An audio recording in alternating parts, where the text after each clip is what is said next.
and I don't understand that mentality in the business. I don't understand this, like, you're training your competition. And I'm like, well, if that's a really weak way to look at myself. So I'm only strong because nobody else is doing what I'm doing. If you are a business or a brand and you're worried about what other people are doing, that's the biggest problem you have. So the only competition I worry about is me. I only worry about me. If someone is booking someone else over me, then that's for me to worry about, not for me to think, oh, they're doing what I'm doing. By training people and investing time in them, I also teach them about pricing and how to value themselves.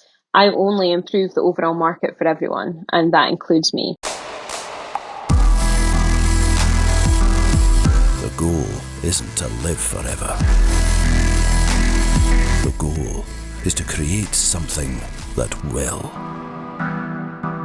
Welcome to Perspective, a podcast for wedding creatives, where we sit down often with a special guest and talk about our many years of experience in the wedding industry so that you can learn from us and to help grow your wedding business.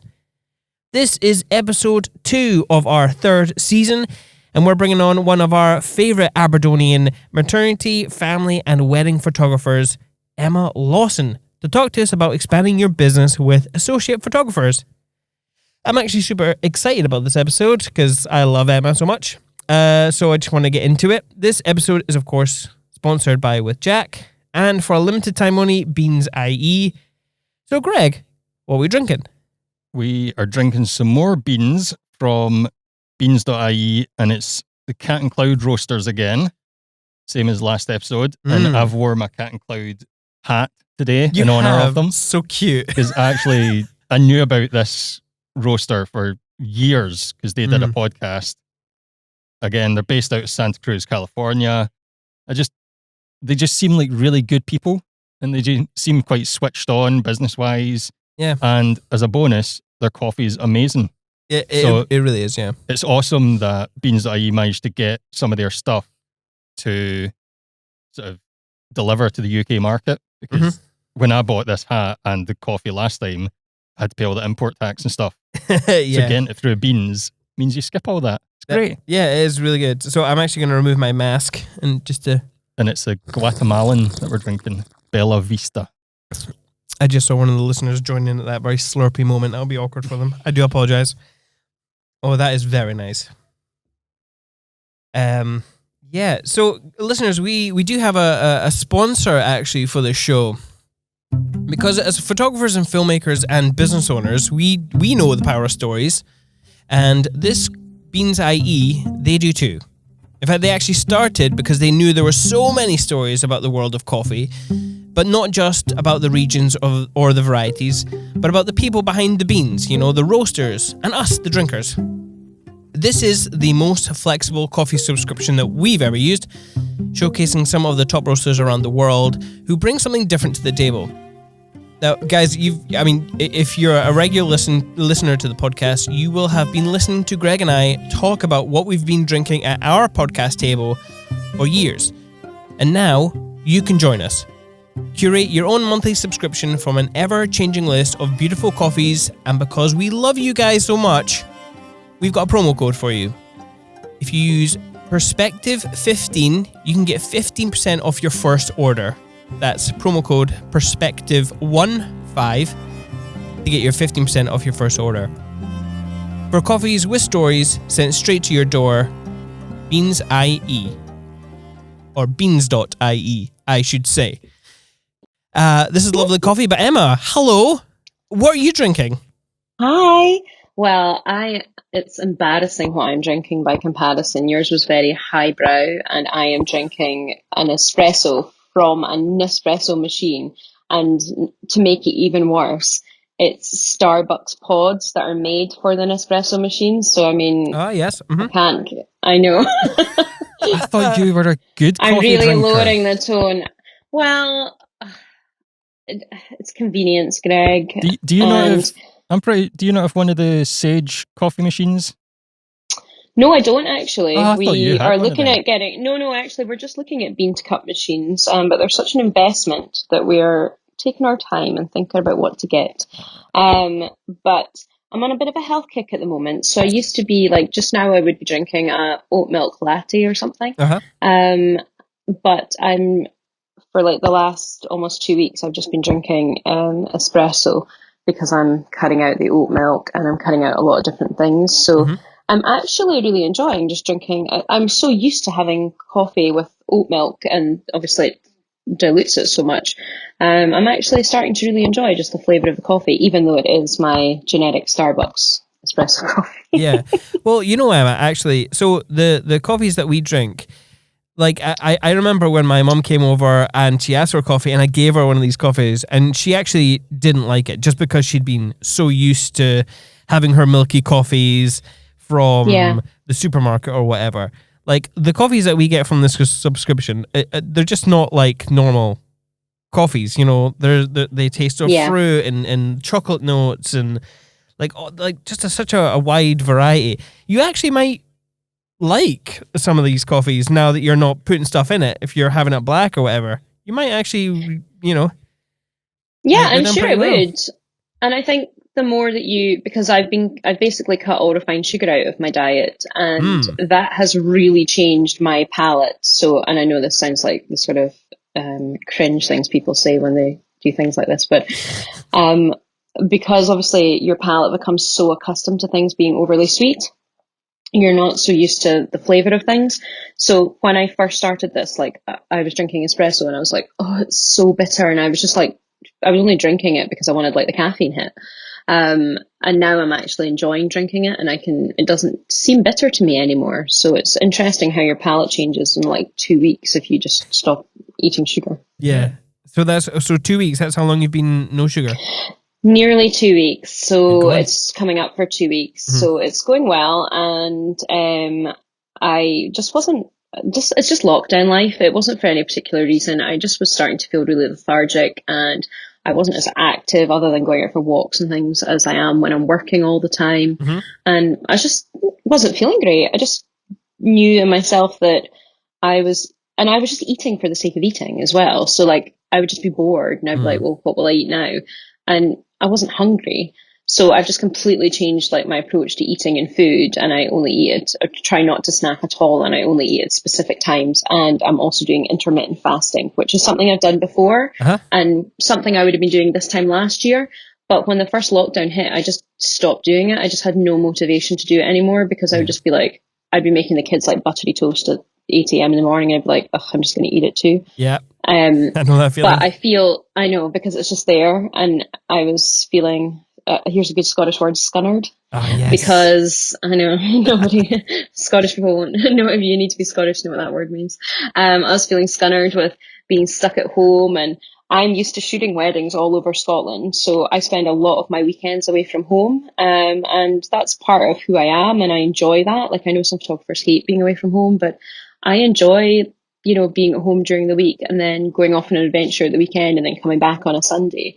So it was actually quite difficult for me to adjust to the first lockdown. And then obviously we got to go and shoot some weddings again. I got to travel again, and then back into like the latest lockdown was really a difficult transition for me, because I had just been able to start like traveling again and getting out there, and then it's back to no, you can't go anywhere, and then the kids were off school again, and so I just wasn't feeling particularly happy, and I was just eating my feelings, I guess. I think it's what people say.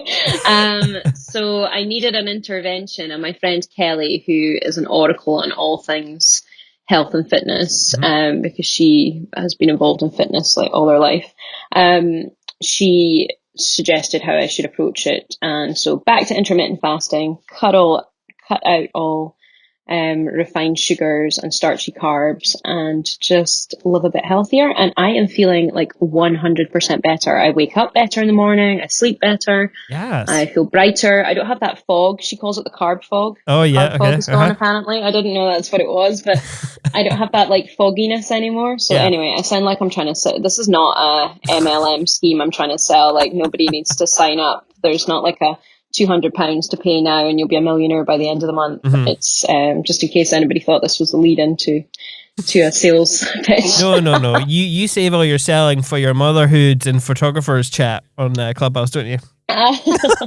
Yeah. So just in case, we have Clubhouse listeners out there, Emma does host the motherhood and the photography and womanhood. Sorry, not it's motherhood, just womanhood. womanhood. Sorry, I knew that. And it's actually, I mean, there's a few guys in there. I'm always one of them because I just love the chat. They always have some great guests, and it's co-hosted by Kelly. Co-hosted Kelly Quinn, who's going to be a podcast guest for another episode of this season. So I'm actually really excited to talk to her as well. But she is very interesting to talk to. Yes, so are you, Emma. You'll love her. So are you. Oh, I don't know about that. Nah, you're one of our. You're honestly, you're one of our favorite people.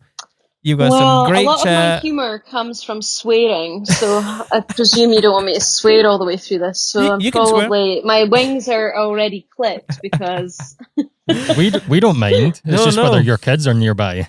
Oh, that's true. My eldest is at school and my daughter's downstairs, and I'm like, please keep her quiet, because she has a sixth sense for when something's happening that she has to be quiet, and she'll just start like squealing, or just as she's 2, and she just knows when people want her to be quiet, and obviously doesn't stay quiet. So if you hear a squeal in the background, that's what it is. And are the family, are they doing well at this time? Are they everything good? Yeah, everything. I'm so glad my eldest is back to school, because he is a child that really likes his routine, and he loves school. I mean, he loves school. Like, he cannot wait to go to school in the morning. And he doesn't do well with this. He doesn't respond well to homeschooling. He's autistic, and he has a special school place. So he's in a class with 10 other children, and they have 5 teachers, and they have their own curriculum that's made around, that's created for them and their particular needs. So he can't effectively be homeschooled and doesn't want to be homeschooled. So that's really tricky for us when the schools close. And he's so bored. I mean, he's really intelligent. They think he probably has a photographic memory. So he's a really smart little kid. Wow, cool. So he thrives on school and going and learning and absorbing new things. And so to be at home is really tough for him and tough for us as well. So we're so happy he's back at school, and we just hope that school's never shut again. Fingers crossed, right? Yeah, I know. And my youngest daughter is... My youngest daughter, I only have 2. I only have 2 children. So, and my youngest is 2, and she'll be 3 in June. And she'll be starting nursery 5 days a week. Oh, yeah. In August. So she is just dying to interact with other people. Like, I had her out for a walk yesterday, and she's like introducing herself to another 2-year-old she met in the park. And I would have thought this would have made her timid and shy, because she spent nearly like half her life now in the house not seeing people. But it's made her the opposite. Like, every delivery guy that comes to the door, she's like, goes out and introduces herself. She'll be like, "I Ottie." And she gets really upset if they don't speak to her. Like, she'll talk, she narrates things she can see to them. She'll be like, "Oh, there's a muddy puddle." And if they don't take her on because they're busy and they've got other packages to deliver, she's like really annoyed. So and to describe her, she's like a more assertive version of me. Wow. Oh my god! Oh my god! I mean, if you think I'm assertive and sassy or whatever, she is me times 10. You know what though? It's great, because see, working with you, when it gets to the groups, they're going to be done super efficient and quick, because it's just like, right, everybody over here, do them, right, done. It's great. You make it sound like it's a bit brusque, Greg. I'm fun. No, it's fun, yeah, of course. The fun is it's more fun when you control the fun, I think. Yes. Yeah, we've missed that sort of socialising with you at weddings, and you pestering us every wedding to get on the podcast. So eventually we've got you on. Oh, yeah. Obviously we've had... Well, I've never stopped asking you, do I? I know. You were like, why have you had Susie and Haley and not me? Constant DMs and, and calls at 3 a.m. begging. Yeah, so, I mean, obviously for our listeners out there, Susie, Lee and Haley Palmquist Dundas are obviously previous guests on other seasons of the podcast. They were past associate photographers for Emma. They're So, not past. They're still part of my team. well, they're still, well, What? well, Have I they mean, told you? Haley's Have in they told you? Canada. Yeah, but she's coming back. She's not staying there forever. Oh, is she? She Oh, just right, okay. So Haley's plan, not to speak for Haley, but Haley's plan was always to split her time between Scotland and Canada. Yeah. But then COVID hit and now she's stuck in Canada. So she had jobs she would have been doing for me last summer and jobs she would have been doing for me this summer. But Okay. obviously none of that is panning out because of COVID. But it wasn't her end goal to be just in Canada. But COVID has kind of messed that up. Yeah, we've got one with her in a couple of months that they're starting to move the date, and she's now like, "Oh no, I need to be able to get back. Come on." Yeah. Yeah. But yeah, it's tricky. But I suppose, like, going back to Clubhouse, I mean, that's part of why I love the app so much, because I have been speaking to Haley in the odd room, and well, I haven't spoken to Susie yet, but yeah, it's quite a good app for that. Why is Susie not on Clubhouse? This is upsetting me. We need to get her on here. I haven't seen Susie in a long time. She's gone underground. Too long. It's a shame. She's going hard. I think she's just like working out and focusing on that. Yep. Probably.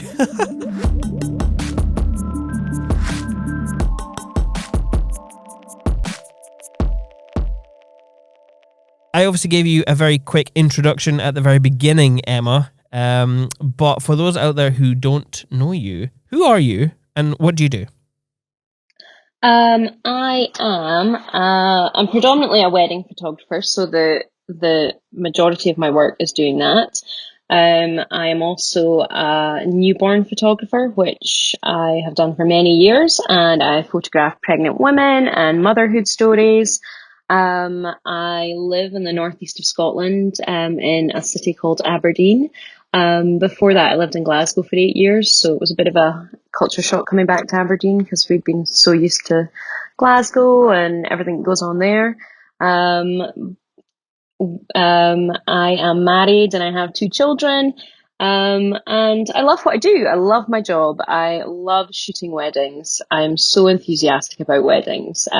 It is a privilege to watch, to document people being married. And I mean, I never, and I used to say, people used to always say to me, they were like, oh, how's the wedding industry? Or what's weddings like? You know, when we have recessions or when we have, you know, when things are going well or not going so well. And I'm like, and I'd always be like, weddings never stop. It doesn't matter if we have a good economy or a bad economy. In fact, in a bad economy, there are more weddings because people cling more to like life events like that. You know, if they don't think they're getting promoted at work or if they don't feel secure in their careers and things, or, you know, if they're not so focused on that, then they're like, let's get married. Let's focus on things that we can control, that are tangible. So weddings have always happened no matter what happens in the world. And I've always said that to people and people are like, oh, that's so good. And then I feel like, and then COVID hit and I was like, oh, actually something, I was like, nothing will ever stop weddings. And then something did stop weddings. So, I worry that I jinxed that. It wasn't just you, because we used to say that to folk as well. And I think every wedding photographer and filmmaker would say that. It's like, weddings always going to happen. People are always going to want to get married. But you're right, like, COVID and a pandemic is the only thing that can actually, well, not the only thing. I don't want to jinx it again. But yeah, there'll be something else, Greg. Don't say it. It's stopped weddings. And it's like, oh man. Yeah.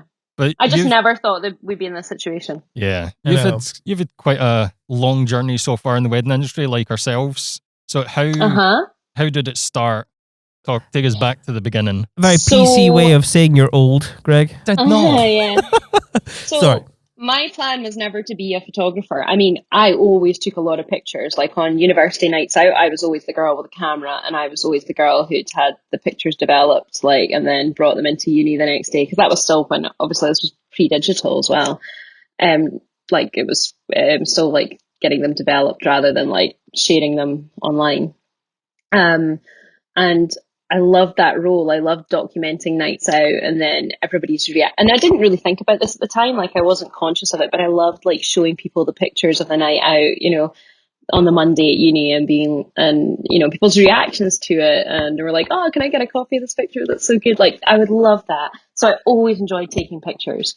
But I went to university and I studied marketing. and I worked in law firms for 10 years. And I was my last job, I was a business development and marketing manager for Scotland and the Midlands. So I would spend my time flying between Scotland, the Midlands, and London for meetings in London and things. And it was never my plan that I was going to be a wedding photographer. However, like, I started to take some night courses when I lived in Glasgow, in photography. Just because I wanted to be a bit better at using, I had a DSLR already. I wanted to use it better. So I did those courses, and kept taking more and more pictures. And someone approached me about, like, a friend was like, would you take pictures of my wedding? And I was like, no, I'm not a wedding photographer. And they were like, they were getting married in a really nice place, but they were heavily invested in buying a house that they were going to do up. And they were like, we're putting all our money into our house. Like, I would rather spend 10 grand putting like the best quality carpets into my house than I would like on things around the wedding. They were like, so would you shoot it? And I was like, well, yeah, as long as you don't mind. Like, I can't guarantee what the quality will be like. And that's really how I got into it, and it grew from there. And then I never ever thought it would be like my full-time job, because by the time I was 10 years into a graduate job and I was at manager level in what I was doing, I was making a really good salary. So I never saw any possibility that photography could match that. And once you're making a certain salary, I mean, it's really hard to say, oh, well, just live on half of that. You know, even if you are married and you have a joint income, it's just, you know, you work to, you get used to what you're making. So I was like, well, there's no way this will happen. But more and more people asked me to shoot things, and I started to charge for my services, and it just became a thing. And then I fell pregnant with my son, and I didn't go back to work. And it became my sole income. And whether it was a case of right time, right place, and documentary photography and alternative wedding photography, I suppose, if you want to call it that. I wouldn't say I'm alternative, but you know what I mean by that. Non-traditional wedding photography became very fashionable around that time. I just managed to grow the business very quickly. I think it also helped that, like, I didn't ever start off at a cheap price. So I did like that wedding to get experience. And then this is probably my marketing and business development background that informed this decision. I went in charging a really high rate, which gave people confidence in me, and also allowed me to, like, because I think charging low to start with, I understand it, but I also think it puts off the type of couples you might want, because they're like, well, they can't be very good because they're only charging this. Like, people, you know, and especially the type of market I wanted, they like something to be reassuringly expensive, and so I made myself reassuringly expensive. Sorry, were you in Glasgow? No, go ahead. Were you in Glasgow at this moment? Because yes, I was in Glasgow. Cool. But I was shooting all over Scotland because I'm from Aberdeen originally, so which is famously an oil kind of town. Yeah, affluent. Yeah, so, there's money in Aberdeen. Yeah, and one of the early weddings I shot up here, they were like one of the first in their group of friends, and it was a high budget wedding. And I then went on to shoot various other friends in the group. Cool. You know, it just helped get my name out. And at the same time, I was shooting weddings in the Glasgow area. And it grew without a huge amount of effort. I mean, I was putting in a lot of work, and I think it really comes down to the fact that I worked in marketing and business development for so long. I was better at that side of the business before, like, my photography skills grew with as I worked. But that side of the business, like the business side of the business, I was good at from the beginning, which I suppose it works the opposite way for most photographers, because they might have studied photography, or they've come from a creative background or a creative job. And they've then started a business, and they have to learn the business side as they take pictures, whereas it was the opposite way around for me. And that really did make my business grow a lot faster than maybe some other people's businesses would have grown in that situation. Yeah. It's definitely a different starting point than what most people come from. I mean, that's how we started. we started from a creative point of view. You were and- 10 years in a law firm too? Which law firm, Simon? No, we were the opposite of you. We were the opposite. I'm just teasing you. Just teasing you. Met at university not knowing what we wanted to do. Yeah. Ended up going to music videos, but then bands don't really have a lot of money, so you're trying to find your way in. And then obviously I got married, and I thought, hey, no one's doing cool wedding videos over here. And then it was, so it has been that kind of like slow momentum. So the main sort of spark for you going all in on photography was sort of after you had your son. How have you made it work with having a family and being a full-time photographer? Yeah, so what happened was I was doing it while I had a full-time job. So I was doing it at the weekends. And then I had my son, and my maternity leave was almost over, and they were incredibly inflexible about me coming back on a part-time basis. So I still at that point wasn't thinking it was going to be all photography. I wanted to come back like 3 days a week or 4 days a week, and they Right. were just completely like, no, we need you to be 5 days a week, because we need you to be able to fly to Birmingham when you need to be able to fly to Birmingham. If you need to go to London for a meeting, we need you to do that. Mhm. And that actually took me aback, because I thought they'd be okay with it, because it's so common, like women going back to the workplace to be allowed to be flexible with their time like that. And actually looking back, it was like I had a meeting with one of the directors and someone from HR, and he had said to me, he was like, when my wife had twins, he was like, the best thing she ever did was put them in nursery and went back to work full time.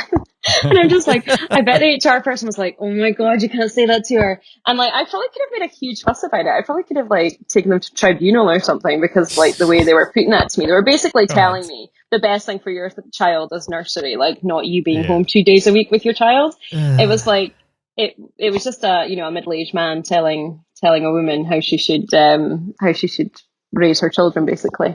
Yeah. But God. and I am, you know me, I'm very assertive. I'm not like someone who's just going to be like told what to do. But I spoke to my husband about it, and we chatted about it, and I was just like, you know what? He was like, just do photography. He was like, just don't go back at all. Just tell them no. And he's like, just do photography. It's going well. And he was like, as long as you make this a minimum amount, like he worked out what his salary was bringing in. He was like, as long as you make this amount, he's like, we can survive. And I was like, okay, I'm just going to do that. But I'm really ambitious, and I like to do everything to the best of my ability. So like, I never really made that minimum amount. It just went up and up and up, because I was always like, I need to, because I'm always thinking of like what I could do or what I can add to my business. Uh-huh. So that's how it became a full-time gig. And to be honest, I never did like the full-time corporate job with having a child, because I didn't go back. But I think our job is much more flexible for bringing up children than a corporate job anyway. So I know sometimes when people are like, it's so hard to like run your own business and bring up your children, but yes, okay, there are times when it's not ideal, but for the 90% of the time, I think it's the best thing ever, because you have the flexibility that you are your own boss, and that if you need to take your child somewhere, you can. If something's really important to you with your children, you can normally make time for it. I mean, I have now and again booked a wedding on one of my children's birthdays by accident, because I didn't notice that I was doing that. And I've more often than not booked weddings on my own wedding anniversary, because I just do it and then I go, oh, that was my wedding anniversary. Because I don't think when I'm forward booking, I just look in the diary and I'll be like, yep, the 12th of June is free, and I forget that's my daughter's birthday. And I'm like, oh no, I'm going to be in Loch Lomond on my daughter's birthday. That's really bad. That's bad mothering. But she's only 2, so I mean, she's not going to know of 1 day of difference anyway. So that's how I'm playing it. Yeah. But I think it's the best. To me, it's the best work-life balance to run your own business and do something like this whilst bringing up your children. And also, I hope that my children will grow up to see me doing this and be proud that I did this and that I took a risk. And it's not for everyone. Like, my husband is the exact opposite personality. So he is very like, he'll be like, oh, I wish I could give up my job and do this. And I'm like, well, give up your job and do that. But he doesn't really mean it, because he loves the security of being an employee and being in a big company. And he'll say it and he'll be like, you're so lucky that you can, because he like perceives it as I can do what I want when I want. But which is kind of true. Which you can, because you're a goddamn rock star. But it's just, he's not the person, he is just the opposite personality in terms of he gets his security. Like he wouldn't sleep at night if he was running his own business, because he'd just be like, what if it all falls away tomorrow? What if this happens? What if that happens? Uh-huh. So it's not for everyone. But the flexibility I have with my children is so much better than I think if I did a 9 to 5. And by the time I drop them at nursery in the morning and pick them up and give them dinner, like I would see them for a couple of hours a day, and then I'd see them at the weekend when I'd be Uh-huh. wiped out.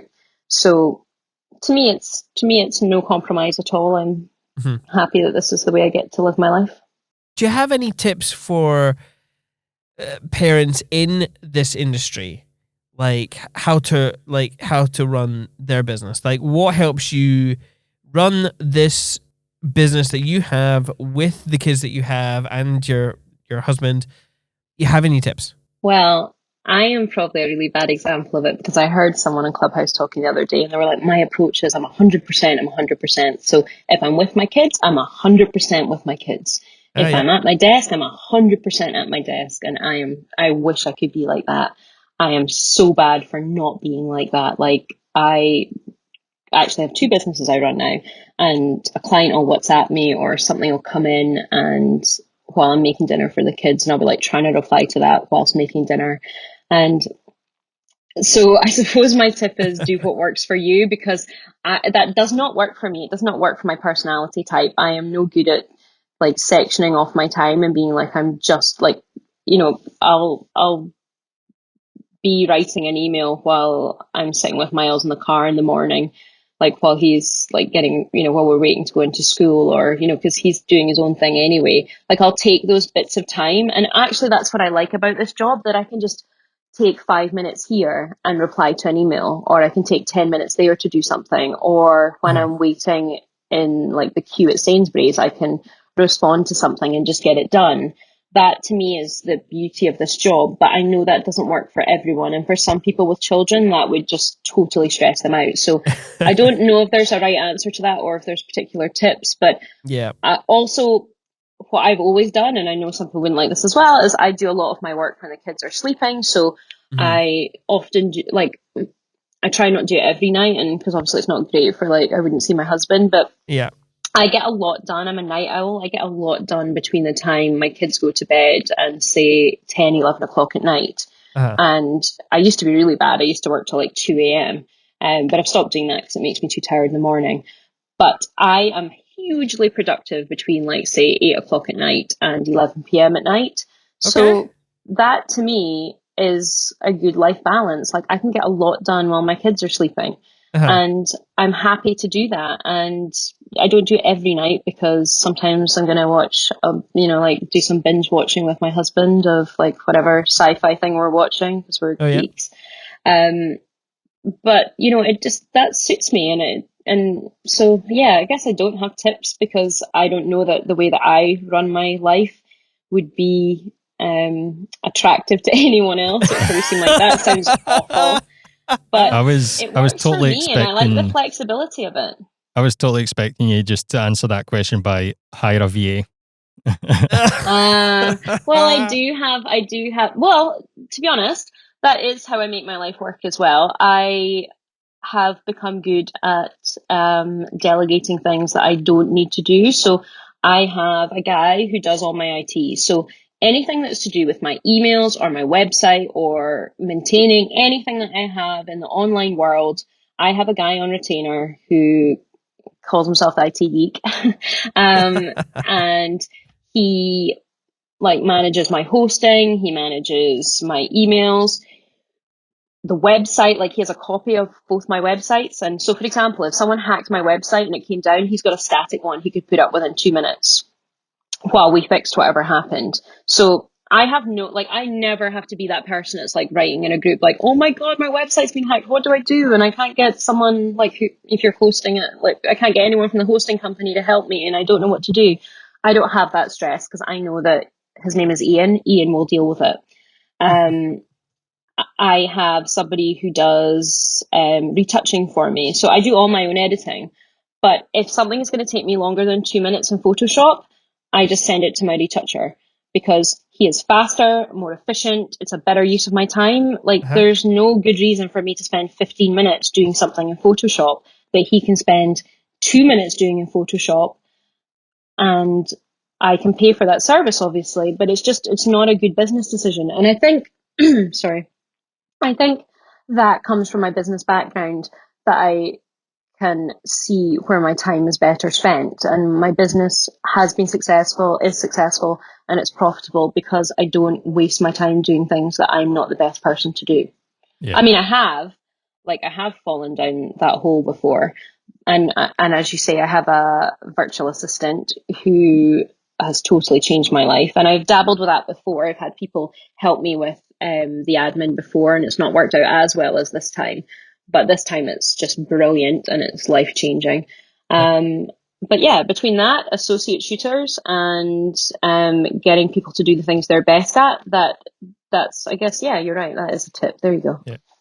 Just quickly on the being a night owl and working a lot at that time, do you use, like, are you okay with sending emails at that time, or do you set them to be sent the next morning so that people think you're not working super late?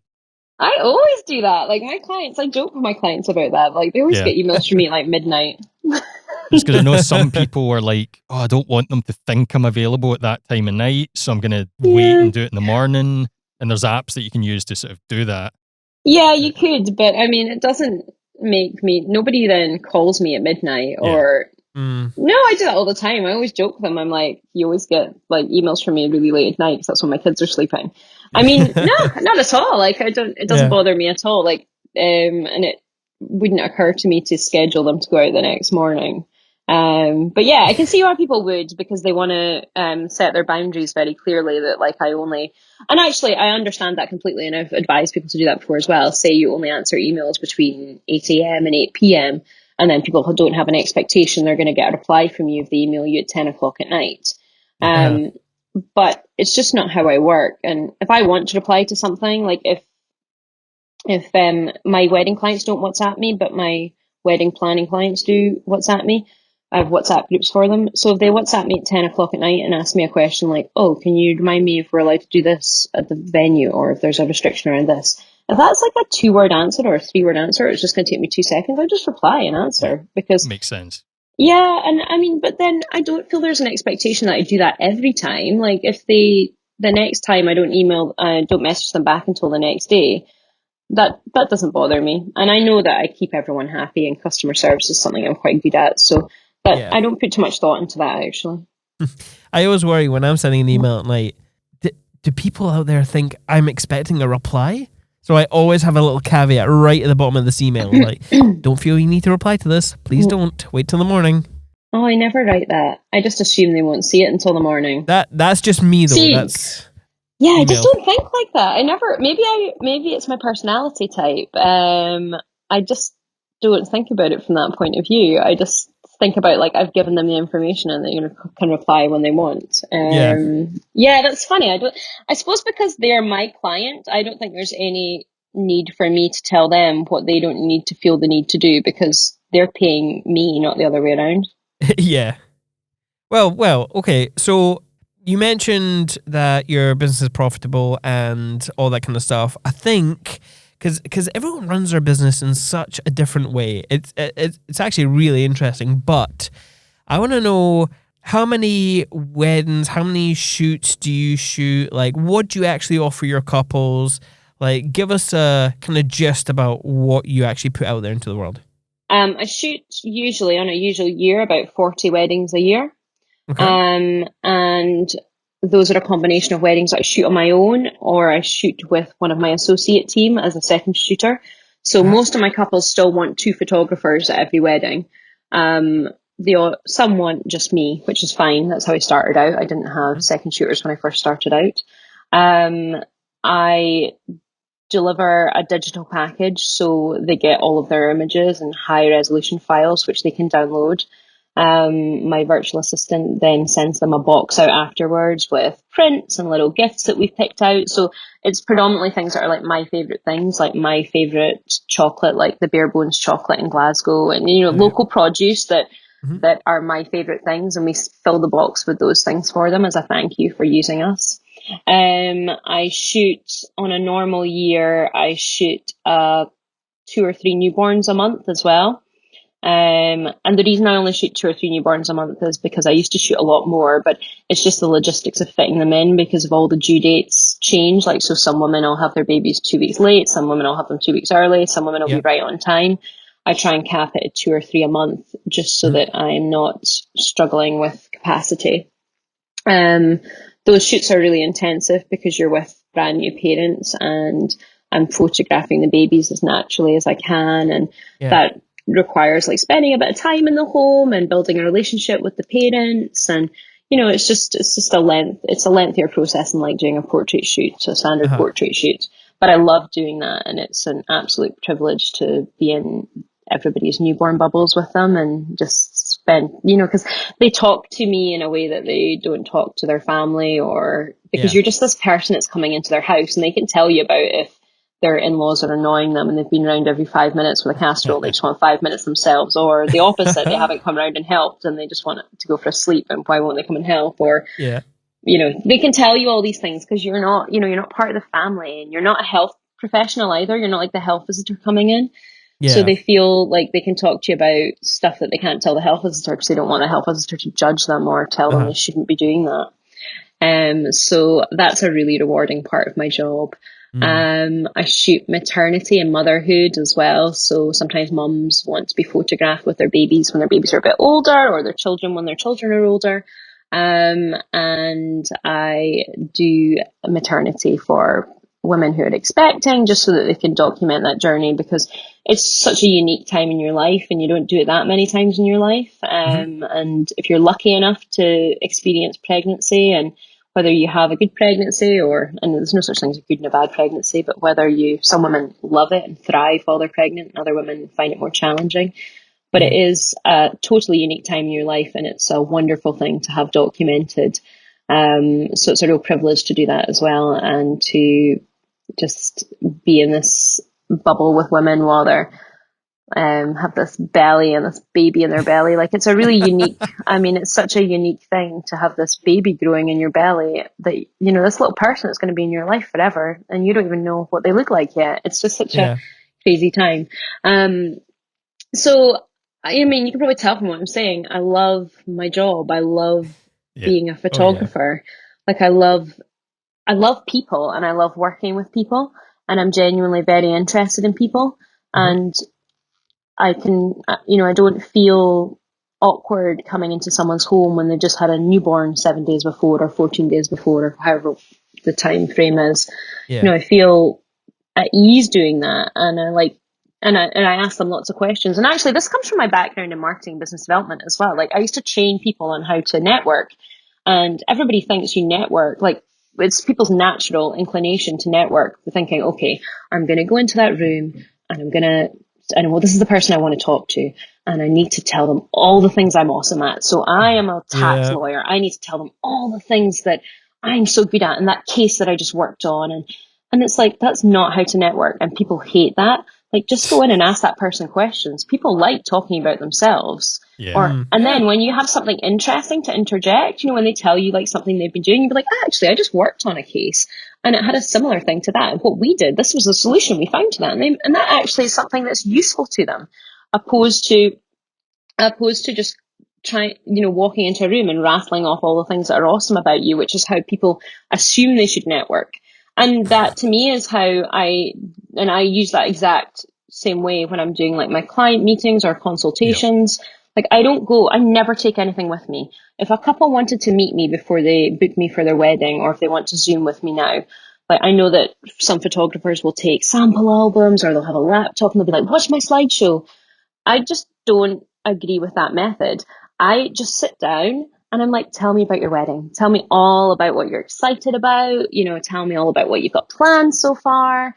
And they love it. Like, they love nothing more than talking about their wedding. And then when it's a relevant time, or they say something that I can help with, I interject some useful pieces of information, because it's a given I'm a good wedding photographer. It's a given I have a nice portfolio. They've been on my website already. Like, I'm not there to sell myself. And that's, I think, why people pick me.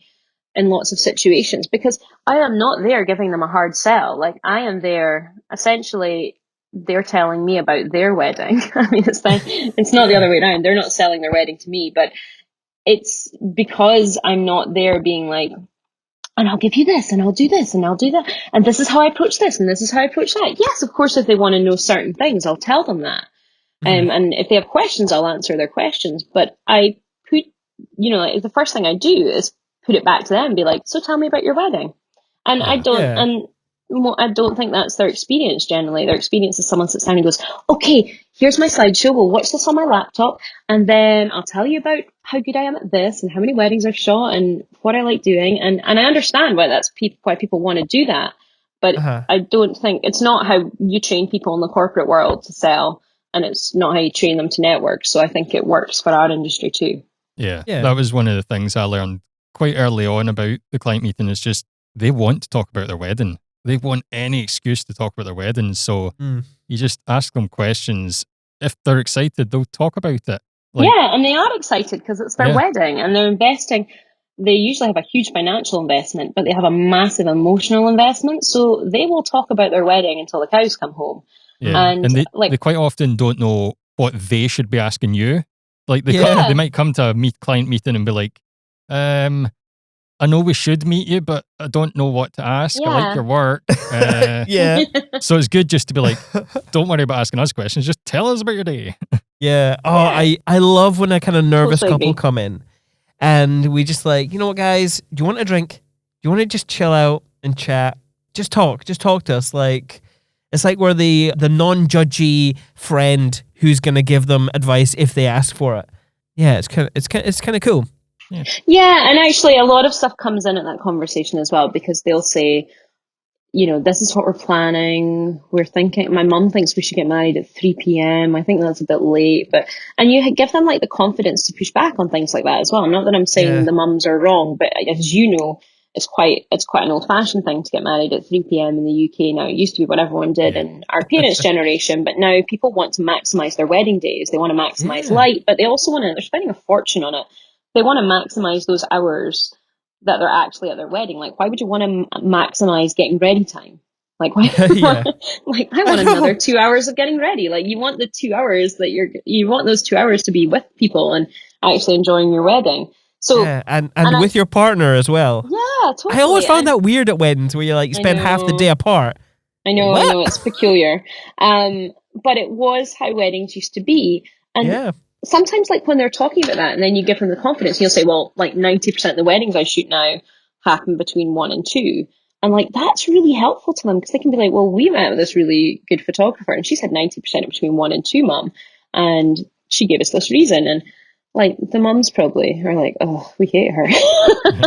but you can be their Patsy. That confidence. Yeah, it gives them like, because they're like, well, my mum maybe hasn't been to a wedding for 20 years, so this person maybe knows more about what weddings are like right now. And it's nothing that like I have against them. I'm not bashing on the mums. I love the mums and I get on well with the mums on the day, because I'm good at smoozing them, or I try to. You are. I just like it. I like the mums. Like, it's a nice dynamic.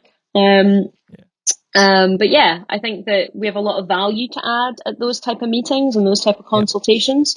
Like, and the value is not in reeling off how many weddings you shot last year and how awesome you are at like shooting dance floor or this or that. Like, it just comes off badly. Like, people care much. It's the same with any relationship. So if you met someone new and they are someone who would be like a good match for you as a friend, but all they were interested in doing was talking about themselves and didn't really have an interest in listening to you, that's a very one-sided relationship, and it probably wouldn't flourish into a friendship because there's no two-way street there.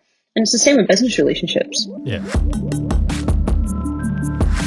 With Jack was designed from the ground up and is tailored specifically for creatives. Whether you provide a service like design, development or photography, or offer advice to clients, With Jack is for you. It's focused on creatives. Insurance shouldn't be complicated, so With Jack has made every step easy. You'll deal with one form and talk to one Jack as you sign up, get covered, and move on with your day. With Jack is all about bespoke insurance for creatives. Simple. That doesn't mean more forms or faff, it means less. It's not about endless features and stale service. It's about one solid policy and the personal touch. Bye-bye unnecessary fuss. Hello, creative friendly insurance. Be a confident creative. So I'm going to sound like I'm calling you old again. It's okay, but I am. Again, What a way to you've start. been in the wedding industry for quite some Yes. time. But so what do you think a lot of new people to the industry struggle with? What should they try and sort of work on early on?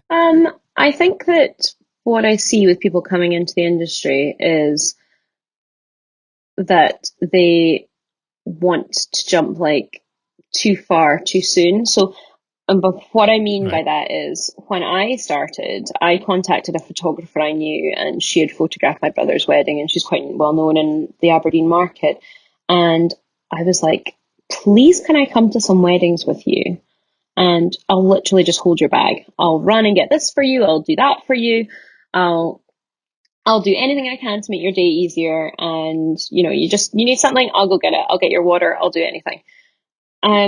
Yep. Because maybe that's because of my background as well, and I understood that the benefit was 100% for me and not for her, because she could have anybody come and carry her bag.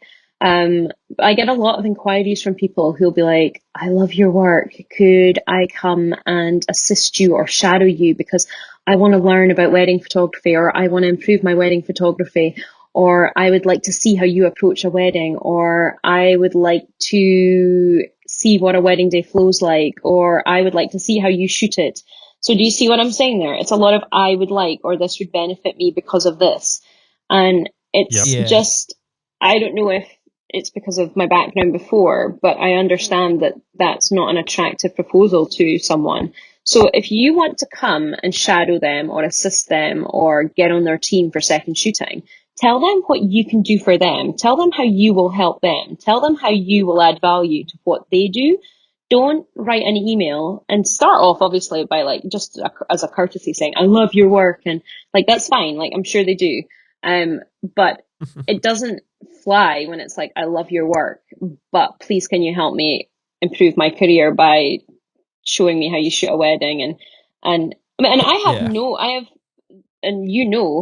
I have absolutely no issue in bringing someone on in their career. In fact, I've done it lots of times. Like I have a number of Mhm. photographers who have worked closely with me, who have come in like from college, from like from a non-professional photography background, and I have nurtured and like mentored, and they have come to hundreds of weddings with me, and I refer them for work, and they've associate shot for me. So it's not about not bringing people on. In fact, I love doing that. I get like a huge part of I get a lot of self-esteem from that. Like I love seeing people flourish, and then I would do, like if I cared about someone, I cared about them 100%, and I would do anything for them. Like I want to see their career do well. But I do take objection to this like culture of like, I don't know if it's just an age thing or if it's just the way the world is a bit now. This like, can I come in? And I don't know how they don't see it themselves. Like they write these emails, and it's like, how do you think that's attractive to me? Like, can I train you for free? Oh, please, yeah, please do come to my wedding. And my thing that I'm being paid to do, like for a client, oh yeah, I'll totally train you at the same time for free. Like, I mean, come and tell me what you can do for me, and then as an aside, I'll help you. Like, I don't know. It just irritates me, because Yeah. I think that they're probably wonderful photographers. They're just coming at it from the wrong way, and I don't have time to explain Yeah. that to them all. But Yeah. I mean, the ones that I will bring into my team will be the ones that have the sort of self-awareness not to write an email like that. So, let's address this just for the newbies out there who have picked up this podcast. A big part of your business is obviously the associate photographers that you have. But what is an actual associate photographer? Is it part of your brand? Is it just someone extra who you hire in? Like, give us the Well, it breakdown. works differently for different photographers, so I'll tell you how it works for me. So I have 3 levels of photographers that are involved in my business. I have assistants, I have second shooters, and I have associate photographers. Sometimes associate photographers are second shooters, so they can fulfill that role as well. For me, I charge a lot and my clients have really big expectations. So I am very selective about the photographers I work with. And I mean that in the sense that they need to shoot like I do. And they don't necessarily need to shoot like I do for their own portfolios, but they need to fit in with my brand when they're working with me. So nobody, other than in an emergency situation, like if I had 2 second shooters go sick or something, nobody comes to second shoot for me without having shadowed an existing second shooter first. So Charlotte was in the room when we started, and Charlotte was like the most recent one I did this with. Charlotte would just come to weddings and shadow Haley, and Haley did that with Susie. So for a handful of weddings before Haley ever did anything, she would just come and shadow Susie at groom prep, shadow Susie shooting details, shadow Susie, whenever she wasn't with me, or she would shadow me some of the time as well. But she was learning how we do things, and not just learning how we take photographs, learning how we speak to our clients, how we like, for example, groom prep. Like, yes, we're documentary photographers and we want it to be as real and honest as it was. But if they're all like putting their bow ties on in like the darkest, dingiest corner of the room, like I need my photographers to be assertive in that situation and be like, hey guys, can you come do that by the window? Like, and just, and I need my second shooters to be the sort of personalities that will have banter with the guys in the morning as well, because I think the guys find it really awkward when they have some, like, especially like a girl turns up and or a guy, and they're just standing in the corner quietly, not saying anything. I think it's a bit weird. Like, I personally, and I know that's some people's approach, but I find that that's more awkward than if you chat with them and you talk with them, and you can have so much chat with the guys. Like, the guys are always like, it's just guy humor, I guess. A lot of the time they're always teasing each other, so you can just get involved in that with them. And that way they get much better shots, but it also means they have a better relationship with them. So, and they will just pick like the darkest, worst part of the light of the room to start like doing something really nice. Like they'll be helping, like the groom will just ask the best man to help him with his cufflinks or something or whatever it might be, and they'll just pick the worst part of the room to do that in. So it's just like having that foresight to just move them into a nicer part of the room. So that's why I have people come and shadow the second shooters so they can see our approach and they can see how we do it. And then once I think they're up to speed, they will come and second shoot a wedding that didn't have a second shooter booked. So a wedding that I would have been shooting on my own, and I'll pay them to do that, but they'll do it without the client's expectations that they have a second shooter. So I'll say to the client, I'm bringing a second shooter for free. So the client's delighted because they're getting something for free, but I'm also getting the chance to see that second shooter work when I don't have the pressure that the client is expecting something particular from them. And also I wouldn't do that to my clients. Like I charge a lot for my second shooters and I charge a lot for myself. And I wouldn't I wouldn't give them a shooter that I don't have confidence in yet. Because I have a lot of confidence in my second shooters. Like when I work with Susie, you will know this, I don't shoot a detail all day. Because I know she is the details. I'll never shoot a detail any better than she'll shoot a detail. And I know that primary shooters, when they bring in second shooters they don't know, there's a trust issue there. And I understand that because they're like, well, what if they mess up all the details and I don't have any details to give the client? So they'll, like, when they've got 5 minutes, go and run around shooting some quick details in case the second shooter didn't achieve what they would need them to achieve. So that for me is not a way to be, because that would stress me out. So I trust my team implicitly, like 100%.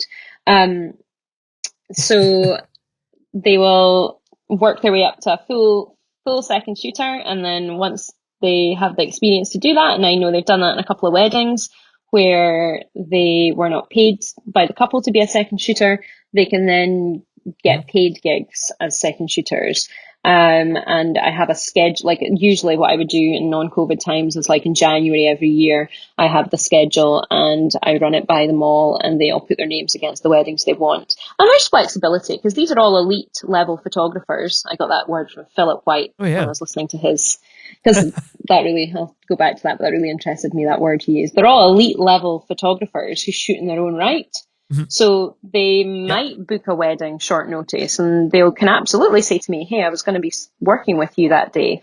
But I have an inquiry for my own wedding. And it's like, that's fine. We'll flip things around and I'll get one of the others to do it because their career is very important to me as well. And the fact that I have people at that level second shooting for me is important to me. So I have to be supportive of their careers too. And then when they are really, really trusted, when they're really in the circle of trust, they can associate shoot for me. So if someone inquires for a wedding date when I am not available, but I love the sound of the couple, they're exactly my ideal client, and it's maybe a venue I haven't shot at before or somewhere that I really want to shoot, I will offer them one of the associate team. And that'll be one of the team that have worked with me for quite some time and I have a lot of trust in, and they will shoot the wedding in my style. And I will edit it and deliver it. And I think you guys have filmed weddings before where one of my associate team has shot it, and you had mentioned to me that they did it exactly like I would do it, and even said the things I would say. Yep. And actually, there's nothing absolutely. like that. There's nothing like coming out, like as you're the primary shooter, and you've worked with someone for a long time, and you've taken them they've come to you out of college, so they had no experience of weddings before you.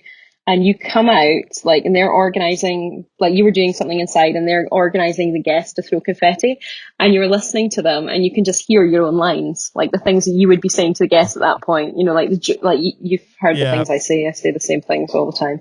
And there's nothing quite like that, like listening to someone basically saying your lines and being like, I mean, it's quite, I'm quite proud of that. I'm like, oh, right, they're like literally doing my bit right now. They're doing like I do like a little bit before, basically I would like to get the guests all on my side and I like to try and make them laugh, and I'm like, okay, this is what we're going to do. And, you know, and it's just funny hearing it come out of someone else's mouth. When you're with us, it's usually at my expense. Yeah. So when I work with videographers, I'll quite often have banter with the videographer, and that puts the couple, when we're doing the couple shoot, and that puts the couple at ease, and you know, they laugh at us teasing each other and things. Well, there's nothing like when two teams come together for the benefit of everyone, you know, and it's just a good flow and you're having a good time, like the couples relax. Like, I love that.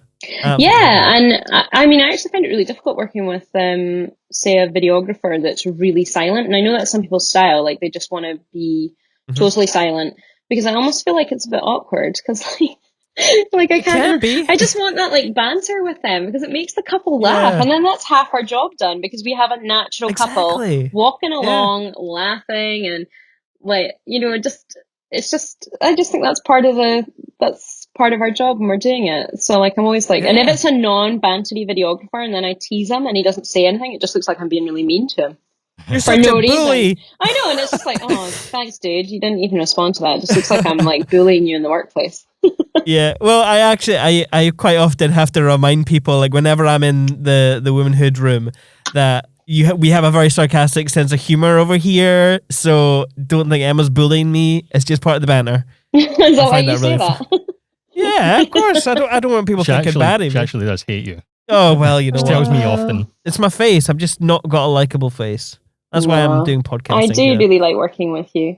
I mean, the first time I worked with you, like, you were a surprise, because I'd never worked with a videographer that was like so assertive in bridal prep, like, because usually they are kind of off to the side, and I mean that in a good way, but I just mean you knew what you wanted and you weren't afraid to like get in amongst things. And often male videographers in a bridal prep situation aren't like that. Like, they're very like off at the edges, and I mean, they're just concerned for, like, I guess they don't want to be in the way, or they don't want to be like, look like they're creeping on girls without bras on, and yeah, that which I then assumption tease you is about, like how you do. Oh, it's so funny, but that's actually really good, because being a guy at bridal preps can be as well. Yeah, no, absolutely. No, but I like the I tried to approach to be it. You just get in yeah. amongst it. But like the first time I ever worked with you, because I'd never worked with a videographer that worked like that, I was a bit like, who the hell's this guy? I hate him. Why is he always in my shots? And then What that the- was when you guys used to take the couple for your own shoot, so you didn't come with us. And you were like, actually, we're just going to take the couple for our own shoot. And I was like, yeah, fill your boots. I don't want you to come on my shoot anyway. that was back early days. Like Yeah, that was really, really early.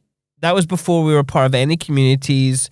We actually did that because we didn't want to we felt like we were getting in the way because we had kind of a more set up kind of style back then. Totally changed now. Yeah. Like No, I love working with you guys. You know that. It was just funny because you were just the first videographers that ever worked with like that. And I was like, what are these guys all about? I don't know. I like these guys. Yeah. Well, not you, Greg. Nobody can not like you. Oh. So going back to second shooters because it's fine. No, it's fine. Would you worry that you're training your second shooters to be you? Like you've literally said, oh, they're doing your bit, and you're training them with the potentiality of them just going off and being you, but cheaper. No, I never worry about that because this also comes from my business background as well. Like, if you are a business or a brand and you're worried about what other people are doing, that's the biggest problem you have. So the only competition I worry about is me. I only care about me. I only worry about me. If someone is booking someone else over me, then that's for me to worry about, not for me to think, oh, they're doing what I'm doing. And by training people and investing time in them, I also teach them about pricing and how to value themselves.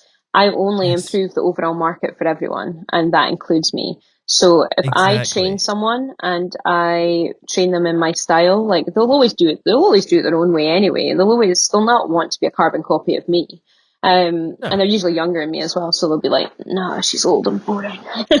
We want to do it our way." But I don't understand that mentality in the business. I don't understand this, like you're training your competition, and I'm like, well, if that's a really weak way to look at myself. So I'm only strong because nobody else is doing what I'm doing. Like if I'm teaching people to be strong, I'm improving the market overall. Like I'm improving the offering in the market overall. If I'm training people to charge properly for what they're doing, I'm bringing up the price of the market overall. Like to me, it's all bonuses, and any concern that people have in that respect is a mark of their own weakness. It's a mark of their own insecurity. Absolutely. So to me, that is the last thing I would ever worry about. If Hayley is booking a wedding over me, and I'm sure she has by this stage, if they're picking her over me, that's because she's the right photographer for them. And if it was happening all the time and I wasn't booking work anymore, that still wouldn't be the fault of Hayley or the fact that I trained her. That's because I'm not doing something right. That's because I've let a ball drop in my business. That's because I've become too lazy with my marketing, or because I'm successful and I'm booked 2 years in advance, and I've let myself just because that's easy to do. That's easy to just be like, well, I'm just going to take my foot off the pedal a little bit because I'm doing really well right now. And then you're not, and then things start to drop off because you're not watching something properly in your own business. The easiest thing to do, and this is what everybody wants to do this, is blame the competition and say, oh, it's these new photographers. They're not charging enough, or they're not doing this, or I trained up that person and now they're taking all my work. Like, no, they're not. You're not keeping your work. You're not maintaining your market share because you've let something fall by the wayside, or because you haven't moved with the times, or you're not listening to what the market wants. So no, I think 100%. I 100% disagree with that concern that some people have. But I do understand where it comes from, but I think it comes from insecurity, not business. I would agree.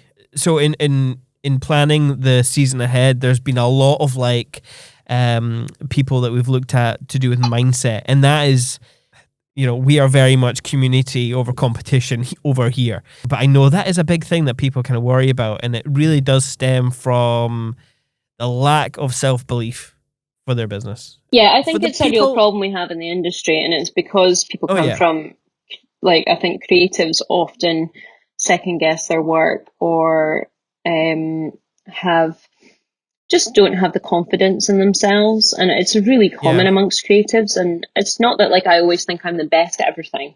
I just have a very real understanding. Like I'm not the best at everything, but I'm consistently good at what I'm good at. Yes. Like, and Yeah. consistency in business is more important than being brilliant one day and not so good the next. Like that's, if you look at all the most successful brands and businesses in the world and the most successful photographers, most of them will agree with you what they are more than utterly brilliant every single day of the week is that they are consistent, because that is what the market likes. That's what Yep. people buy into. So being consistent is more important than anything. Being consistent with your social media, being consistent with how you work with clients. Like, so for example, if you usually reply to your clients the next day and that's consistent, clients like that, they understand that, but you can't then for like 2 weeks not reply to them. Like, you know, they're just like, Yeah. and then it goes to weekly and then you're back to every other day, because they're like, that becomes irritating for a client to deal with, because they're like, sometimes they reply straight away, sometimes I don't hear from them for 3 weeks. Like it's frustrating.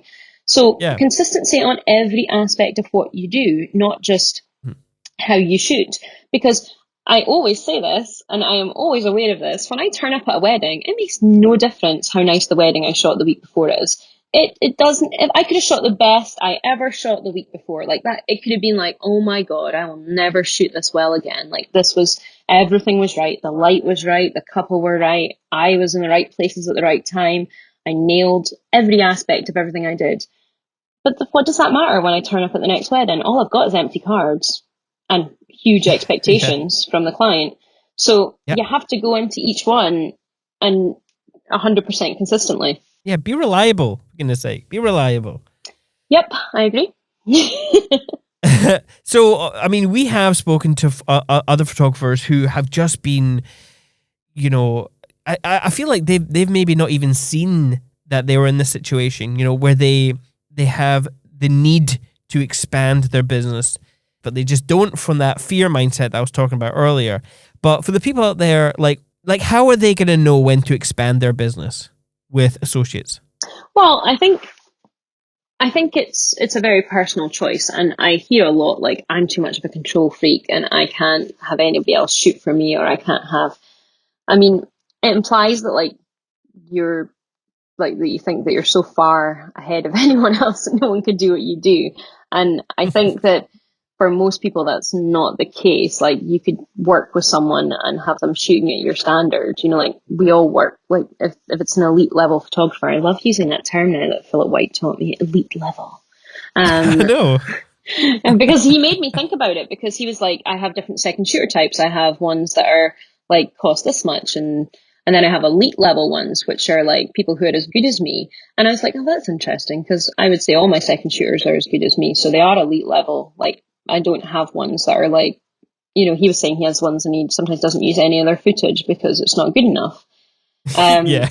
and I just wouldn't, I don't have anybody that works for me. That just doesn't suit my brand. But I think it's a trust issue. You can't just decide, oh, now I'm going to use associate photographers and I'm going to go out and find some.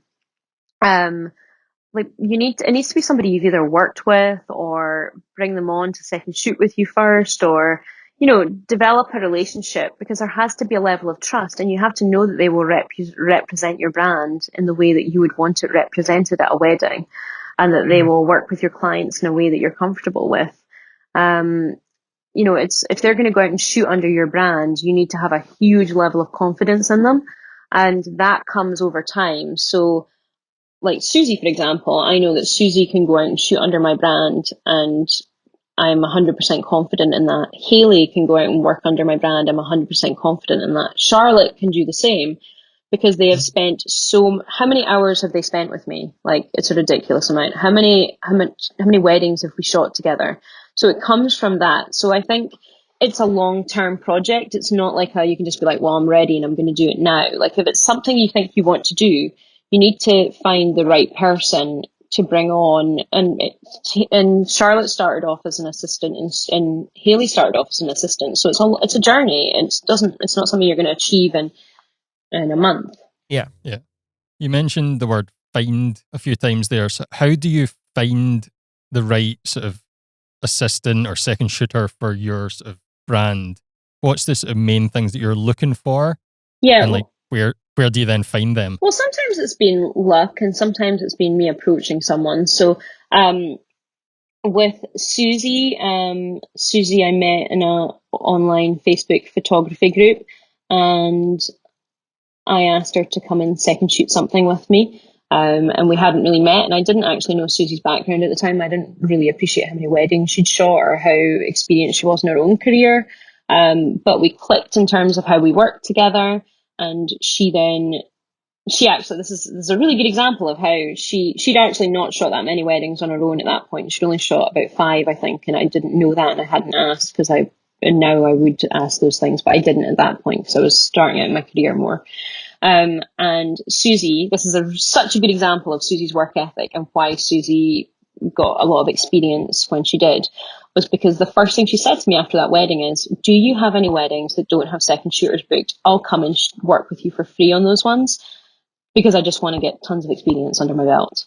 Like, she knew that, like, how much of a benefit that would be to her in her career at that point. And she wasn't thinking about like this, like, she wasn't being like, oh, well, I'm not doing it if I'm not getting paid, or I'm not doing it if I'm not, like, she didn't have that mentality, because she understood, she had a strong enough business ethic to realize that the value to her from coming to those weddings and just experiencing shooting in all those different situations for all those different types of people and all those different types of venues was much more valuable to her than just like waiting for the odd second shooting gig now and again.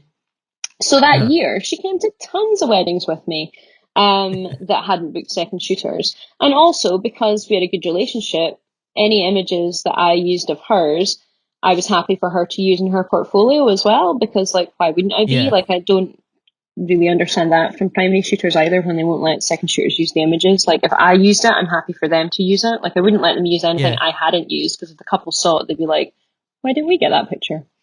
So anything that made the cull, they would get to use. And so that's really why my relationship with Susie is so, it's a two-way street. So yes, she invested time with me, but I invest time with her as well. Like, and I care about her, and I want her to grow her business as much as I want my business to grow. So because that relationship was based on mutual respect, and I wanted to help her and she wanted to help me, that's how you get to a point where you can trust someone to shoot a wedding on your behalf. Yeah. What sort of allowances, I suppose, do you offer your associates, like, or even your second shooters, I should say? Mm-hmm. Do you allow them to have the rights to use any image, or do they get client weddings that you can't shoot, or how does that all work? Do you mean, are they allowed to use the images they shot for their own portfolios when they're working with me? No. Yes. So Well, I know that's a big thing for second shooters when they like to kind of build out their portfolio. Mm-hmm. Well, I do. And I also don't even ask that they credit me as the primary photographer. Like, I see that a lot. Like, someone will share an image and then they were like, this was shot when I was shooting for X, Y, and Z. I don't ask them to do that, because I think it waters down the thing they're putting out there. And, like, what do I need? Like, I don't need them to put my name out there with it. Like, I have a strong enough brand on my own, and I don't feel that like getting them to credit me does me any good. But I think it waters down their message, because it's like, well, this wasn't my wedding, it was someone else's and I was there. So I think it's better if they can just create the message they want to create. And I only work with a small group of people, so I don't ask them to credit me. Like, and I don't really want them to credit me. I want them to just, you do you. That's what I want them to do. Okay. And with associate photography, it's more based on, like, because all the photographers I'm using for associate photography are pretty busy in their own right. It's more about when I want an associate photographer, rather than they're like, oh, can we have more associate photography gigs? But, like, for example, when we come back in 2022, if we're back shooting weddings properly, there'll probably be less associate shooting by design that year, because everyone will be so busy. The associate shooting that will be there is the postponement. So, for example, when a couple had to postpone to a date, that I couldn't do because I'm already booked, they get one of the associate team. So that's a little bit different from some other photographers. So a lot of other photographers will then just be like, okay, well, the couple will have to find a new photographer, and they might help them find a new photographer, or, the relationship is just left there. Whereas, so when my couples come back and say, like my summer couples are saying to me just now, what happens if we have to postpone? And I'll be like, well, you talk to me about the date you're going to postpone to. If you absolutely have to move to a date that I can't do it because I'm already booked, you'll get one of the associate team, which protects my business as well, my cash flow, because that's also a choice I can make, because the contract the client has with me is with Emma Lawson Photography. It's not with me as an individual, and that's the same for all of us. Yeah. So I think photographers who use their own name find this really hard to get their head around as well. Like, that contract is not with you as a person, it's with your company. Just because it's called Emma Lawson Photography, that doesn't make any difference. So I am within my rights to send another photographer in my stead if I can't do it. And obviously I want the client to be on board with that and to be happy with that. But the alternative is they're going to go and book another photographer anyway, and they like the style of my photography, so they're better off using one of my associates. That's the closest thing to me that isn't me. Yeah. So there's no argument really from the client. The clients don't argue, oh, we want to choose our own photographer, or we want to book someone else, because if they were invested in being booked with me and they liked my style of photography, the best thing is to be with a photographer who is the next best thing to me. And when I had my daughter, she was born in June, which is right in the middle of wedding season, because she was unplanned, and no female wedding Stop photographer it. has ever had a baby in June unless it was by accident. You look at when female wedding photographers have babies. It's always like November, December, January, February. Those are planned babies. Unplanned babies come in the summer when you have a full schedule of weddings. So that was a bit of a freak out. But I went out to all the couples and I explained that situation to them. I was like, I even explained that it was unplanned and things, because I'm really straightforward with my couples. And I said, but you can have one of my associate team, and they will shoot it and I will edit it, and it will be as close to me being there as me being there. Like, it's the closest thing I can give you. Or because it was me falling pregnant and it wasn't like this situation we're in now, I said, if you prefer, I can give you a list of photographers who are available on your date. Like, I will, and you can come out of the contract with me and recontract with them, because obviously this was an unforeseen circumstance, and not one of them did that. Every one of them went with my associates. Yeah. And that's one of the major benefits of having that network of associates, and also the network of sort of the community over competition sort of aspect. Yeah, and I would have lost 20 grand worth of work if they'd all gone with other photographers, and it was an unplanned pregnancy. So that was 20 grand that wasn't planned for. Like, if you're planning to get pregnant and you're going to be away from your business, you're probably putting money aside to cover the time that you're going to be out of the business and you're not going to be shooting. But I would have, so that was massively beneficial to me, that I had a much smaller loss, and it wasn't a loss, but obviously I had the associate photographer fee to pay. Yeah. You talked about, earlier on, this sort of etiquette of how to reach out to a photographer and ask to assist or second shoot. Mm-hmm. So once somebody's actually coming on a job, or after the job happens, what's some of the etiquette things that they should be sort of thinking about and sticking to while working with the lead shooter? I think on the day, they need to be making sure that they're shooting what the lead shooter wants them to be shooting. So not shooting for themselves. So, I think some second shooters will do this, they're not conscious that they're doing this, but they are very excited to be there, and they're thinking about their own portfolio, they're thinking about their own experience. So they might find themselves shooting things that the primary shooter is shooting. So like, they're shooting from a similar angle, the same things. They're not looking around the room to see what the primary shooter's not getting. And that is your role as a second shooter. You are there to get a different take on the day. So if I'm shooting the bride and groom, you're shooting the reactions, if it's speeches, or during the ceremony, you're getting angles into the guests and if they're crying or smiling or laughing, or if I'm standing like off to the side and I'm shooting into the bride's face, like, are you in a position where you can get around and see what the groom's face is doing if you know I'm not shooting? Like, so I want them to I want them to be always thinking about what I'm shooting and where they can place themselves, and also making sure they're not in the back of it, that they're aware so that they're not in the back of any shots. Like, Haley will tell you, like, I'm a bit of a dick to work for in some respects. On the day, I'm very focused and I expect a lot. Like, I have very high standards for myself and I have very high standards for anyone I'm working with. And like, I remember in the beginning when Haley would be like thinking about what she was going to shoot next. If I would look across the room during the speeches and she'd have the camera down by her side, I'd signal to her. I'd like point at my camera, like I'd point at the camera and I'd point at her eye, and she'd know I was saying, that camera should never be down from your eye. Like, because if you do look around the room and you see something, the thing will be done by the time you get the camera up and get it like focused and the shot taken. So, and that's something I always used to see. And so Susie's probably made a rod for all the other photographers' backs, because I can look at Susie at any time on a wedding day and I never see her not with the camera in front of her face. She's never just gazing off into space or just being like, oh, there's nothing to shoot right now, I'm just waiting for something to shoot. She'd never, like, you'd never hear, you know her so well, you know, you'd never hear that come out of her mouth. She is always looking for the next thing to shoot. And as documentary photographers, there's always something. Like, if you genuinely telling me there's nothing to shoot, like I've heard people say before, like, oh, they're having canopies right now, there's nothing to shoot. Yes, there is. People aren't like eating canopies. Like, it's not a revolving canopy belt. Like, they're eating canopies and they're chatting. Yes, don't take a picture of someone as they're eating a canopy, but the person standing across from them is probably in the middle of telling their funny story and everyone's about to crack into laughter.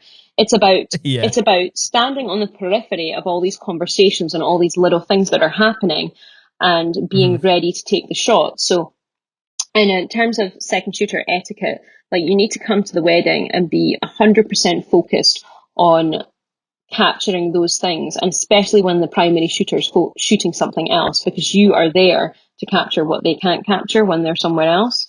So it's just being on it all the time. And that's why we're exhausted after a wedding. That's why wedding photographers talk about the wedding hangover, because you are on it for like 10 to 12 hours. There's not really, like, apart from when you eat dinner and stuff, but if you're doing your job right, there's no like, you're always like looking for the next thing to take a picture of, or you're always, you know, focused on what you're doing. So like, nothing irritates me more than like looking across a room and seeing a second shooter like chatting to someone, or like, no, I don't mean that they can't ever chat to someone, but I mean, if I can see something happening, like if I look across the room and there's something awesome happening and they're not shooting it because they're faffing about doing something else, or they are just not on it, like, that really, really irritates me, because I'm like, go shoot that, like, go and shoot but like, I'm direct on the day, but like, I love them all to bits and I would do anything for them, but I am quite direct. I'm not rude to them, am I? You would know better than me. Like, but I'm direct because I just need to communicate something to them very quickly. And then afterwards, I think always make sure that if you want to share an image, ask the primary photographer if that's okay. Like, if you find out what they used in their cull, like what they kept of your imagery, and always get their permission to use it and find out what their preference is. Like, a lot of primary photographers want to be credited as that was their wedding and you were second shooting. I don't, but most do. So you need to find out what is appropriate to do there. And also be accepting if they say, no, you can't share it, or this client wants it all kept private. Like, it's not your right to share that. You were paid to be there for the day and you did your job. And it's frustrating for everyone when you can't share beautiful imagery because the client wants it kept private, but that's their right. It was their wedding. It's a private event. You know, you're there to shoot it. You're not, like, it's not our right to share it. It's just lucky that we can share quite a lot of it, because obviously that's how we sell our work. And I just think the most important thing to me is you're always focused on, you are there to work for that photographer. You are there to serve their brand. You are there to, if you look at it like that, the primary photographer will always will always favor you and will always look out for you as well, and will always want to see Yeah. your business do well. Like I would, honestly, I would jump in, and like if one of my associate photographers needed help on something or they were ill or something, I would jump in and shoot. And I shot a wedding in Yeah. the summer for one of my associates. She was not able to do it because they decided to reschedule and just have a micro wedding. And Oh yeah, I cool. shot that for her, and I didn't even charge it. I didn't charge her an associate fee to shoot it for her. I just went and shot it for her because that's what relationships are about. Like it's give and take and caring about the other person. And we're in the middle of a flipping pandemic, and everybody's cash flow is decimated. So the last thing I want them to do, like I just wanted to take away their stress, and it took away their stress that I would go and shoot the wedding for them. And like the associate fee was sort of inconsequential really, because that wouldn't have made a huge difference to me, but it did make a big difference to them. Yeah. Well, talking about fee then, since a lot of people don't like to talk about it, and you don't have to talk about this if you don't want to. Mm-hmm. But pricing, how much do you pay an associate for a project? How much do you pay a second shooter? How much do you pay an assistant? So the going rate for associate shooting in Scotland is around £65 an hour, or which equates to like between £500 to £650 for a full day. Okay. For my associates, for my second shooters, sorry, they get paid on a scale, so the most experienced gets paid more than the least experienced, but it ranges from like £250 to £350. Mm-hmm. And for assistants, it's £150 for the day. But assistants have Okay. no pressure. Like they're there to help, and I actually let my assistants shoot if they want to as well for themselves, just so they can get a bit of experience on how to shoot a wedding day. But like they're under no pressure. Nobody's expecting any files from them. They don't even have to show me the files if they don't want to. Like I just think they sometimes feel more comfortable having a camera around their neck, because they don't feel like they're like when they see they don't feel like everyone's looking at them like, what's that person's job? Yeah, okay. So I think it's a safety thing as well, and if they can put the camera up in front of their face if everyone's looking at them. So they get paid the least, but they get a lot of experience, and they'll get their meals and things as well, obviously. Cool. Going back to a little bit about the etiquette, because it reminded me of, I'm going to bring this up, your Clubhouse chat, photography and womanhood. I'm pretty sure, and I could be wrong, you were talking to Amy Lee about styles of shooting with regards to colouring, but when a second shooter comes to work for you, and perhaps they have a different style, are you expecting them to change the style that they shoot in normally to fit within your image, your brand? Yes, to a degree. Like I generally pick people who shoot in a similar style, but I will give them. So when when I said they're doing that like shadowing thing, or when I'm paying them to second shoot a wedding that the client hasn't paid for a second shooter, I'll give them a critique on their work. So I have a thing that's quite specific to me, because I see other people and I like things cropped a certain way. Like if you're doing a fairly close-up picture of a person, I just have a way that I like that cropped. So like for women, I don't like to see women cropped like above their boobs, and then there'd be space above their head, and some people shoot that way and it's not right or wrong. I just like that kind of, when you're that close into someone, I like the picture to always be below their boobs and either the top of their head cropped a little bit or a little bit of space. Like it's just something I like, because I can't fix that crop afterwards, because if I bring the crop in at the top, like it's then too close and it looks weird. So there's compositional things that are very specific to me, because I think they stand out in the like to me, maybe they don't stand out to the client, but it stands out to me in the gallery that I didn't shoot that, because I would never shoot that crop like in a million years. Like that's not how I just do not. I'm really passionate about that particular crop. If Haley or it sounds like if Charlotte or Haley want to listen to this, they'll be like, oh no, not the crop. I'm like, why have you done that crop? Hate that crop. So there's things like that. There's things like that I am really specific about. Like I'm like, shoot that all day long when you're shooting your own work. If you like that, you do that. Yeah. You do you. Like, I flipping hated, but you do it. But when you're working for me, don't shoot that crop because I'm not a fan. Yeah.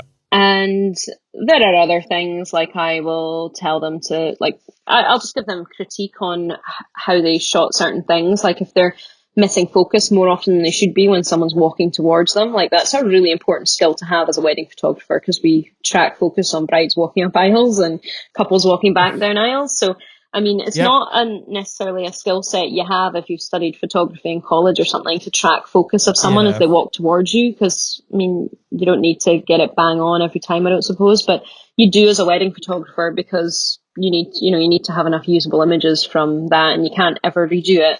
So Yeah. I'll be like, you're missing focus too much when someone's moving towards you. So you need to, I don't know, if you've got a boyfriend, get him to walk towards you 100 times, in different lighting Yeah. situations, and just keep shooting it until you can nail it every time.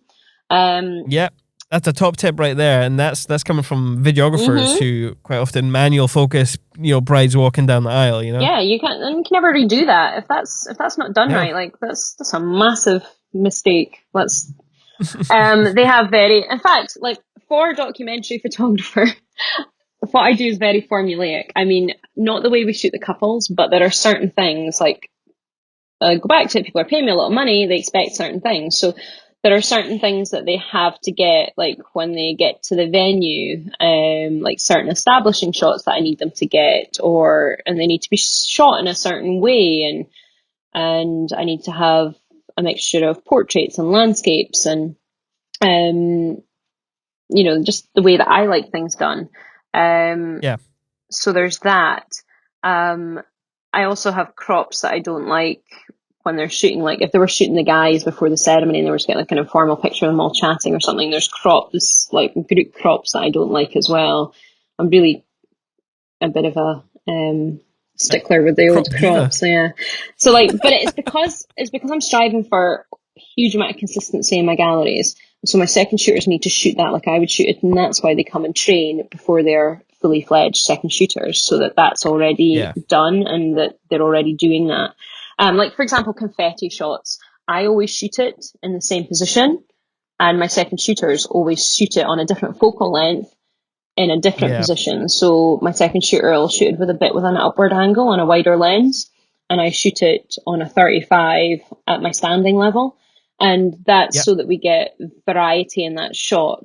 And if I have an assistant there as well, if we're a team of three, they'll shoot it from behind. So they'll get like the couple walking away and the big plume of confetti coming over them. Yeah. So Cool. these things become like really, when you work with someone a lot and you invest in a relationship and you actually do care about them and you want their career to go well and they care about you, you become like a really smooth team working together. They just know where they're supposed to be and what they're supposed to be doing. So yeah, I am quite Yeah. particular about how they shoot. But I mean, they just know how I like things shot, and I'm never telling them that the way they shoot it for themselves is wrong. It's just personal preference, and they're Yeah. shooting under my brand, so they have to follow that. And I've heard of like people telling me they had a second shooter once, and they asked them to shoot the candids a certain way, and they were like, "Oh no, I can't do it that way. That's like it's not the style that I shoot in, and like I've got to be true to like I'm an artist, and I've got to be true to." Yeah. And I was like, I couldn't believe that. I was just like, "Oh my god." Like that's, Oh I dear. know. I mean, you can't like go and be an assistant or a second shooter for someone and then be a diva about like your style. Like it's not your gig. You Yeah. didn't get it. Like just shoot it the way you're supposed to shoot it. And I was like, because she was like doing.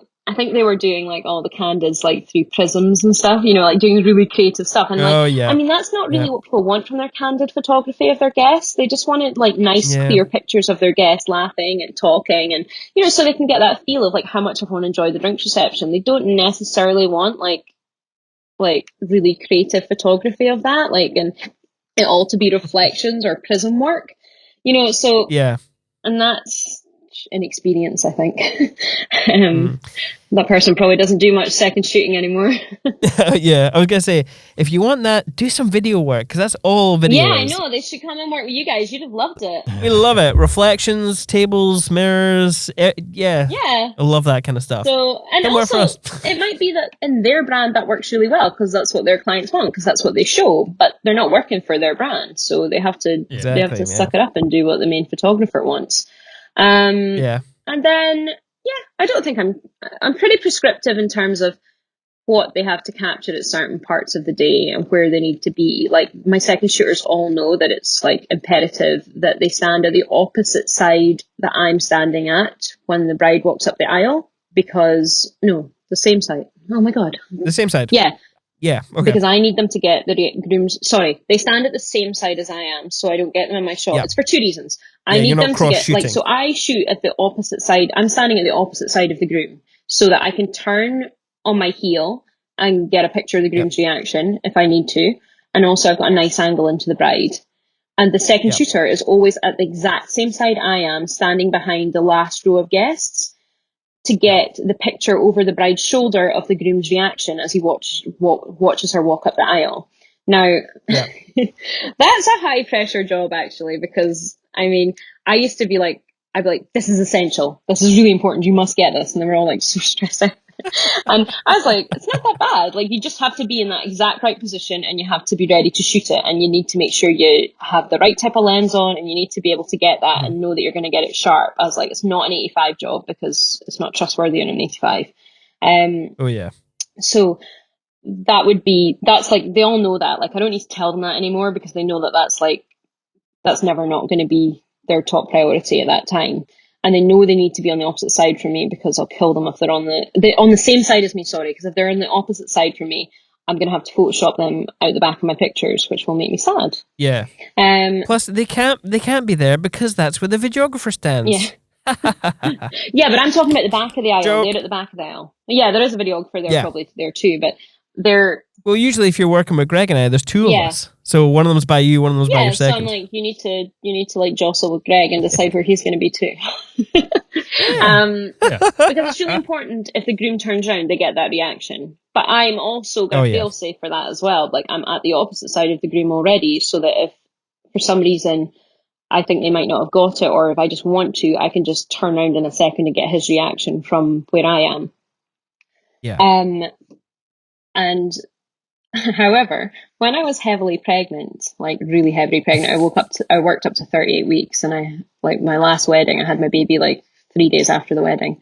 I would do the back of aisle for like the bride walking up the aisle, just because I felt like it was distracting for the guests, this like incredibly pregnant woman at the front with a camera. And also I just thought I had C-sections and I've never gone into labor like that, but I was just like, imagine if my waters broke or something happened, and like that would just, I didn't want someone's wedding to become about me. So for the last like month, I would shoot the back of the aisle, and I shot a lot of weddings in the last month. And I was like, actually, shit, this is really hard. Like, that is actually one of the hardest things to shoot, is the bride, especially it's a short aisle, the bride walking up the aisle and trying to get that space either between her and her dad's head, or whoever's walking her up. Yeah. Or over the other shoulder, or because you have you don't know what the guests are going to do. Like, the guests are wild cards. One of them might step out into the aisle and try and take a picture, which they do sometimes, or they might just move to get a better view of the groom themselves. So you can have it all set up and perfect, and then a guest moves their head and gets right in the way. Or you can have it all set up and perfect, and then a guest stands into the aisle to take their own picture of the bride walking up the aisle. So I was like, so I remember saying to them after, like, I remember saying to like Susie and Haley and things, and I was like, shit, that's actually really hard, like standing at the back trying to get the groom's reaction, because there's so many variables you can't allow for, and you've just got to be totally on it. And they were like, yeah, I know, it's really stressful. And you were like looking at us like, get the shot. Oh, awesome. So I kind of got taken my own medicine with that. I was like, actually, I give them quite a hard job there. I have quite high expectations of them there. But like, they know that, they know what my expectations are and that they're high. But it's only because, it's because I want the couples to have like for everything to be documented as best it can be, because Yeah. I just feel really strongly about that, and I want that for the couple. If he turned round and he had this most beautiful expression on his face as he was he, and I'm obviously talking about male female gender couple here, but like it can be two guys or two girls, it doesn't matter. Yeah. But like when you see your partner walk up the aisle towards you, like that's a really important moment. And I think that's really important for us to capture. There is the odd time when they don't turn around. We had one wedding where the bride was like, that was all she cared about. When I did a pre-wedding meeting with her, all she cared about was his reaction when she walked up the aisle. Actually, I think you guys might have filmed that Yeah, you guys did film that wedding. Yeah, I remember that. You remember it because the groom, who was like such a bouncy, funny guy, like who was just full of banter, and you just wouldn't have expected him to be this kind of guy. When the music started for her to walk in, he just like broke apart and just was like properly crying. I mean, like loads of tears. And I never talked to the groom at this part of the wedding day, but I knew, like, she told me so many times this was the thing she cared about the most, was his reaction to seeing her walk up the aisle. And he wasn't going to turn around. Yeah. And it was a long enough aisle that, and I could be quiet enough. And I was like, Kyle, turn round. I was like, you have to look at her. And he's like, I can't. So he turned, and then he pulled himself together a little bit, and he turned around, and I mean for like a split second, like he turned around, and then he turned right back and started bawling again. And I was just like, shit, there's no way we'll have caught that. And like, I was obviously shooting him crying, but that wasn't what she wanted. She wanted the picture of him watching her walk up the aisle, and I was like, damn it. And the first thing, when after they get married and we organise the guests for confetti, and the couple just get like a couple of seconds to each other while we're telling the guests what to do. When I walked up to her after we'd organised the guests for that, to say, okay, I'm just going to say 1, 2, 3, and you guys walk, and we'll shoot the confetti. She didn't even let me get that out. She was like, did you guys get the shot? Did you get it? And I was like, I haven't spoken to Hayley yet. It was Hayley, wasn't it? Yeah, it was Hayley. I was like, I haven't spoken to Hayley yet, like, because we've been busy. It's like, so there's been an opportunity to check yet. And I was like, there's no fucking way in hell that she has ever gotten that shot, because it was like, it was, it was just a split second. He barely looked. Yeah. Because he was so full of emotion. And when I got back, like after confetti, like when we were shooting candids, I was like, you didn't get him looking at her, did you? And she was like, yeah, got it. And she was like so proud of herself, like, 'cause she knew as well that like Yes. that was a thing to like to get that in focus. Let alone, and it was also incredibly dark venue, so the focus would have been like there wasn't a lot of natural light in there. And so to get that was I mean, I don't know, I could have got it. Like, it was just luck. Like, it wasn't luck, it was a lot of skill, but it was also luck was at play there, because if your camera like faltered a little bit with its focus because of the low light, he would have been turned back round. So there are very, like that was an amazing capture. And like, she's so happy because she got that shot. But I mean, the pressure Hayley was under there, like that's worse than any pressure I've ever had as the primary. Because I think you have more pressure when you're an associate or you're a second shooter in some ways, because you're working under someone else's brand. Like, your mistakes are not your own mistakes. Yeah, poor Tom. They're working for us. Poor Susie, poor Hayley, poor Charlotte. I would feel more stressed working under someone else's brand than my own. Like, I would feel more pressure because nobody knows what my mistake is if I make a mistake. Like, unless I miss the first kiss or something, which God forbid I never do. But if you're doing it for someone else, that's your mistake. Like, that's their mistake you've made. Like, it just feels so much worse to me. So, yeah. I have a lot of respect for people who do it. Totally. Absolutely. Way more than what we sort of scheduled for at the beginning. Yes. I'll probably get Simon to start doing the outro for the podcast. Yeah. Well, first of all, Emma, where can people find you? In my house in Aberdeen. Just teasing. At least you're not on the beach this time. Oh yeah. Oh, I'm at the beach. Come to me. On Instagram, I'm Emma Lawson Photo. My website's www.emmalawsonphotography.com, and all my socials are pretty much Emma Lawson Photo, apart from Clubhouse, which is just Emma Lawson. And I also have a wedding planning business, which is Cootie. I know. We didn't even get a chance to talk about that. But No, that's fine. That wasn't really relevant we'll. to this, so that's fine.